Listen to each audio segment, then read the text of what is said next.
গেল সরকারের আমলে চাকরিচ্যুত পুলিশ সদস্যদের পুনর্বহাল ও বাংলাদেশ পুলিশ বাহিনী থেকে স্বৈরাচারী সরকারের দোসরদের অপসারণের অবস্থান কর্মসূচি পালন করে বিভিন্ন মেয়াদে চাকরিচ্যুত পুলিশ সদস্যরা গেল রাতে প্রেস ক্লাবের সামনে অবস্থান কর্মসূচি পালন করে তারা।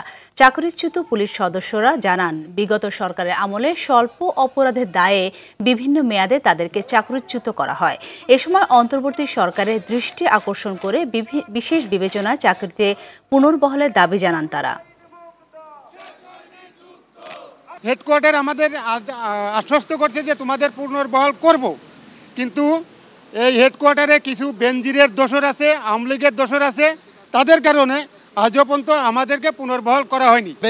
বেনজিরের যে দালালেরা ওদের অবৈধ আদেশ মানে না বিদায় আমাদেরকে এক একজনকে এক এক পায়তারা করে বাড়িতে পাঠাইছে। এই ক্যাটাগরি করে আমরা 2200 মানুষ সবাই এখন কর্মহীন। এই চাকরির আশা দিয়ে রাখছি বিদায় আমরা আগে যে কাজ করতাম বা করতাম এগুলো বন্ধ করে দিচ্ছি। সবাই আমরা অসহায়ের মতো ঘুরে বেড়াচ্ছি রাস্তায়।